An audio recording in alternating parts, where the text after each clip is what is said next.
After studying this module, you shall be able to know about various types of unnatural sexual offences, examination findings in various types of unnatural sexual offences, various types of sexual perversions, and the medico-legal aspects of unnatural sexual offences and sexual perversions.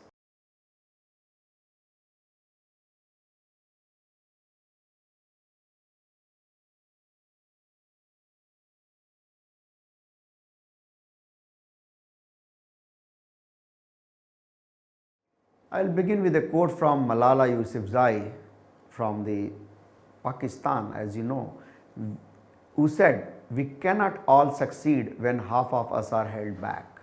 Unnatural sexual offences are described under section 377 IPC, which states that whoever voluntarily has carnal intercourse against the order of nature with any man, woman or animal shall be punished with the imprisonment for life or with imprisonment of either description for a term which may extend to 10 years and shall also be liable to fine. Now, there can be unnatural sexual offences, several types like sodomy, which is also called as buggery or Greek love. It is the anal intercourse between two men or between a man and a woman. This practice was prevalent in ancient Greek. It derives its name from the historical city of Sodom, where it was supposed to have been practiced. The main offender in sodomy is called the active agent and the opposite partner is termed as passive agent. If the passive agent is child, the practice is known as pederasty and the passive agent is called as catamite. If the passive agent is old person, then it is termed as gerontophilia. It is more frequent among the people living in the hostels, military barracks, prisoners and sailors who are isolated from women for long periods and also commonly seen among poor socio-economic status. So, how we do the medico-legal examination of an alleged victim of sodomy? The preliminaries, certain preliminaries have to be followed. They are same like the medico-legal examination as in the case of victim of rape. A written requisition from the magistrate or police is required for undertaking the examination. The informed consent duly filled up in front of the witnesses is a must. General information are registered, all the particular details, then the detailed history is taken. General physical examination is done, gait is looked for whether painful or normal, clothings are examined for any damage, stains, pubic hair, etc. The local examination is done in a knee-elbow position and the following points are to be specifically noted. Look for any pain or tenderness during the examination, presence of any smears of any lubricant or any loose foreign body, presence of any perianal abrasion. The severity of the abrasion is dependent on the relative portion between the size of the penis of the assailant and the anal sphincter of the victim, and these are most marked in children. The presence of perianal bruising, extension of the injuries into the anal canal. Anal lacerations are usually triangular and based at the external sphincters with the sides extending horizontally inwards, but rarely more than 2 to 3 centimeters, since usually the penile penetrations are limited by the strong contraction of the sphincter and eye muscles. These lacerations usually result in the bleeding into the thigh and clothings. In case of presence of fresh or dried semen in and around the anus, it should be swabbed, properly packed, sealed, labeled and sent through the accompanying police officer to the FSL for further serological and microscopic examination. In case of a victim not habituated to sodomy, a digital examination per annum is very painful. In case of a habitual victim, blood stains may not be visible. Loose foreign pubic hairs or smears of lubricant may not be visible. Usually the perianal hair is shaved off. During the examination, a habitual person does not feel any pain or tenderness during the examination and the external sphincters are relaxed when bimanual traction is applied to the buttocks. This is called as lateral traction test. In a habitual person, the following findings are seen. The funnel-shaped depression of the buttocks towards the anus. The perianal skin is thickened and keratinized from the constant friction. The anus is dilated and patulous with the loss of rugosities of the mucous membrane. There may be presence of a fresh or old fissures, that is called as tunneling. The rectum shows prolapsed mucosa which is thickened with disappearance of the radial folds. There may be evidence of sexually transmitted diseases and the digital examination is relatively very less painful. If we examine the assailant, The examination of the active agent, this follows the same protocol as examination of the rape accused, but in an alleged case of sodomy, the shaft of the penis may reveal traces of fecal matter or lubricant instead of vaginal epithelium. Then the second category is the lesbianism, also called as tribadism or sapphism. This is the physical expression of female homosexuality. It typically involves mutual masturbation and occasionally active-passive relationship by clitoral, digital or lingual vaginal stimulation or the use of artificial phalluses. The term lesbianism and sapphism are derived from the island of Lesbos, which is presently in Portugal, where the female population ruled by Queen Sopho indulged themselves in this act. The word tribadism is obscure now. An active lesbian, who is most often a transvestite or a transsexual, is also known as butch or dyke, and the passive agent is called as a femme. Lesbianism is extremely difficult to prove unless there are traces of fresh or dried saliva or buccal mucosal cells detected on or around the external genitalia, or injuries resulting from forcible introduction into the vagina by artificial phallus. Then third category of unnatural sexual offense is the buccal coitus or the oral sex. Buccal coitus is also called as sin of Gomorrah because as per the history there was alleged prevalence of practice in the Gomorrah, the biblical twin city of Sodom. The term indicates penile or vaginal buccal sexual gratification and can thus be performed both by male and female. The fellatio is the buccal penile intercourse. The partner who performs the act is known as the fellator and the one on whom it is performed is the fellatee. The cunnilingus is the buccal vaginal stimulation. The only material evidence of commission of offence would be the presence of spermatozoa in the buccal cavity or presence of fresh or dried saliva or buccal mucosal cells on the penis. Then the bestiality, that is the sexual intercourse with a lower animal. The animal usually selected are cows, mares, bitches, female sheep, donkey, goat and the large bird by the males, as well as bulls, horses, dogs, male sheep, donkey, goats by the females. It is characteristically the act of an isolated farm worker who are physiologically weak and is the object of ridicule by everyone or is timid enough to approach the opposite sex. He then overcomes the humiliation by having sexual intercourse with an available and usually compliant companion like a lower animal. Bestiality is also the product of superstition in many places in India, where the ignorant males firmly believes that having sexual intercourse with a female donkey cures gonorrhea. On examination, injuries inflicted by the animal will be seen over the offender. Very typically, hair, feather, blood stains of the animal will be present in and around the genitalia and also on the clothing of the person. The human or seminal stains may be present in and around the genitalia of the animal. Then coming on to the sexual perversions or deviations, are also called as paraphilias. Exhibitionism. Exhibitionism is a type of sexual perversion where sexual gratification is obtained by exposing genitals to an unsuspecting stranger or in a public place. The exhibitionism may or may not be associated with masturbatory acts. Males are the most common perpetrators and the victims are usually children or unsuspecting females or persons of opposite sex. Exhibitionism is punishable under section 268 IPC, 290 IPC, 294 as well as 509 IPC. The second category of the sexual perversion is the fetishism. Fetishism is obtaining sexual gratification by using or thinking about an inanimate object or part of the body. The fetish or inanimate object is generally a piece of cloth, for example, underwear, suspender, petticoat, stocking or even shoe or even sandal of the opposite sex. Sometimes even silly things like garland or flower from the opposite sex or the picture of the female is also suffice. Usually the fetish is stolen and the genitals are rubbed with it till ejaculation occurs.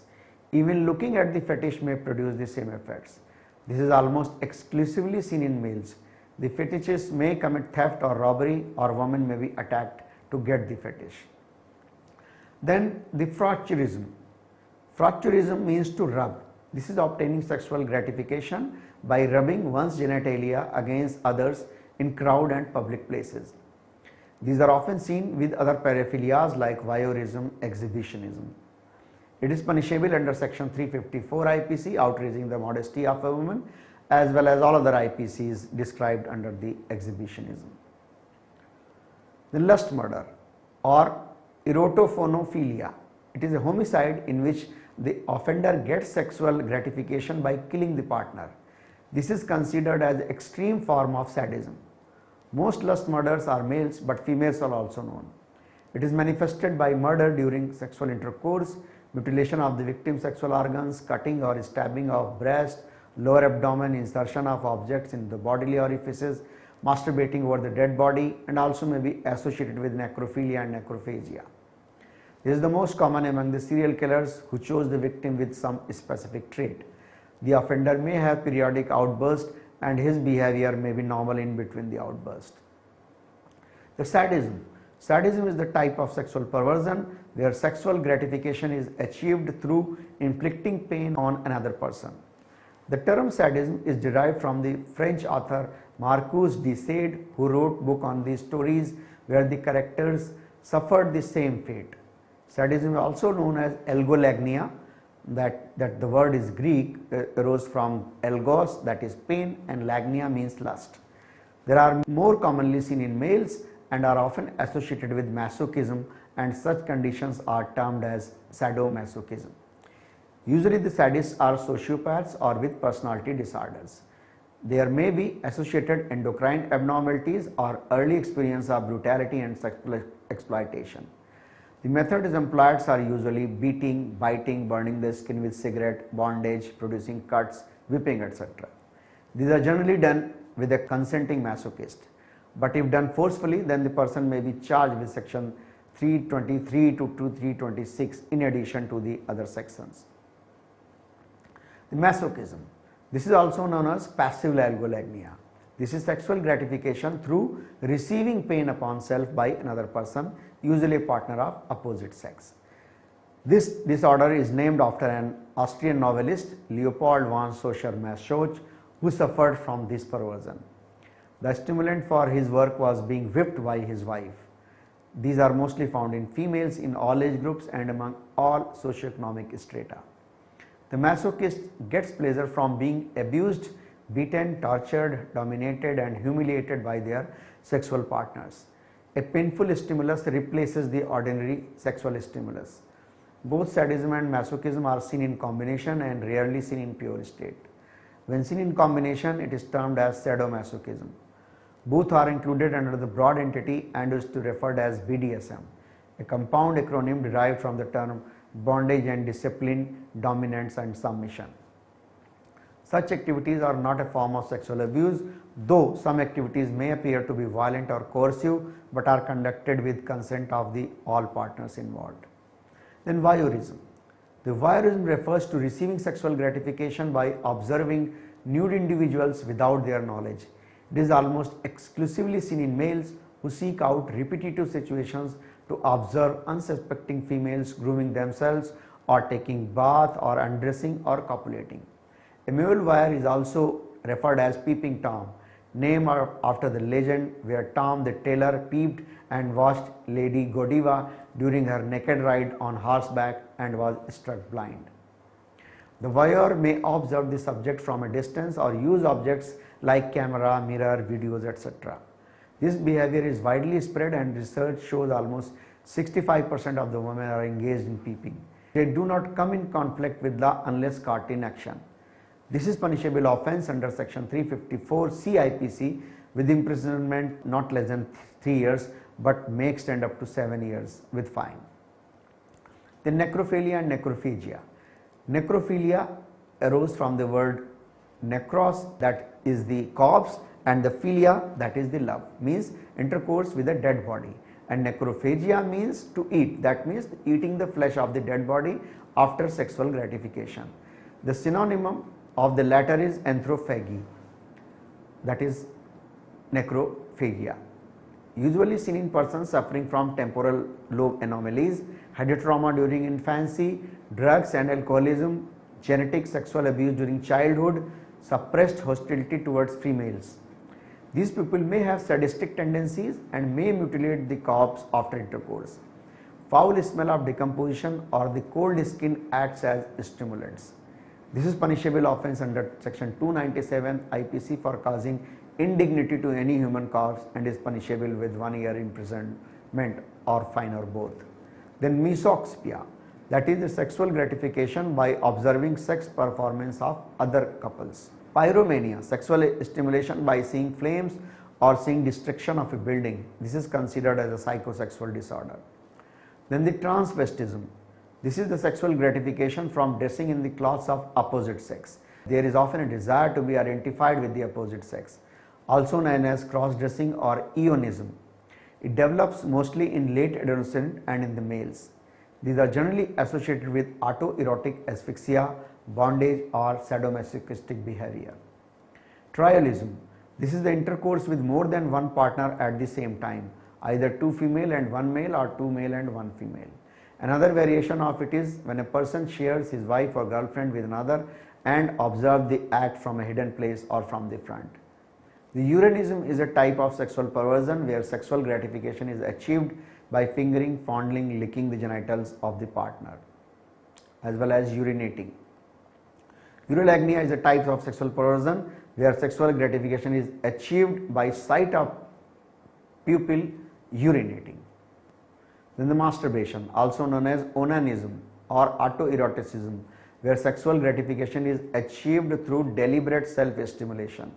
Mild masturbatory exercises are common to both men and women and they are of little importance. However, techniques are largely manual by moving penis against a bed or other object. Hollow articles like bottles, test tube may be used. In females, fingers are used gently or rhythmically to stimulate the clitoris or labia minora. The genitalia may be rubbed against a pillow or a bed. Females may use artificial penis-sized object to insert into the vagina. Masturbation is an offence only when practiced in public, for example, tennis booth or public lavatories. In the play piercing, it is a form of sex play often performed alone. Stimulation of the genitals is done by using disposable needles, pins or even nails, etc. This may cause localized swelling or trauma, and again this is a part of sadomasochistic exercise. Then scatologia. This is associated with obscene telephone calls. The telephone scatologia is the telephone calls made by heterosexual males who call unknown females to carry out sexually provocative conversation. Caprolalia is the sexual gratification by using obscene language. The caprolagnia is sexual gratification associated with sight or smell of feces or defecation. The narcissism or narcissism is the self-love which may or may not include genital excitement. The Pygmalionism is falling in love with a self-made object. The pedophilia or the child sexual abuse. This is a psychosocial disorder in which an adult experiences sexual gratification from prepubescent children. The pedophile is generally used to describe those accused or convicted of sexual abuse of a minor. Mostly this disorder is seen in men and the common victims are young adolescent boys, though some women may also have such tendencies. The aggression and sadism are important components of pedophilia, which may be subconscious or controlled or open. The pedophilia may take various ways for attaining sexual gratification, like direct sexual assault by touching the minor's genitalia, or rape, or the sexual penetration with an object. By sexual molestation, where an adult engages in non-penetrative activities like exposing the minor to pornography or showing sexual acts of others. The sexual exploitation by victimizing the minor for child prostitution or child trafficking. Sometimes the potential child sex offenders make their advances through online chat room to make more accepting offers. The effects of child sexual abuse are depression, post-traumatic stress disorder, anxiety, loss of confidence, and trust factor and transmission of venereal diseases.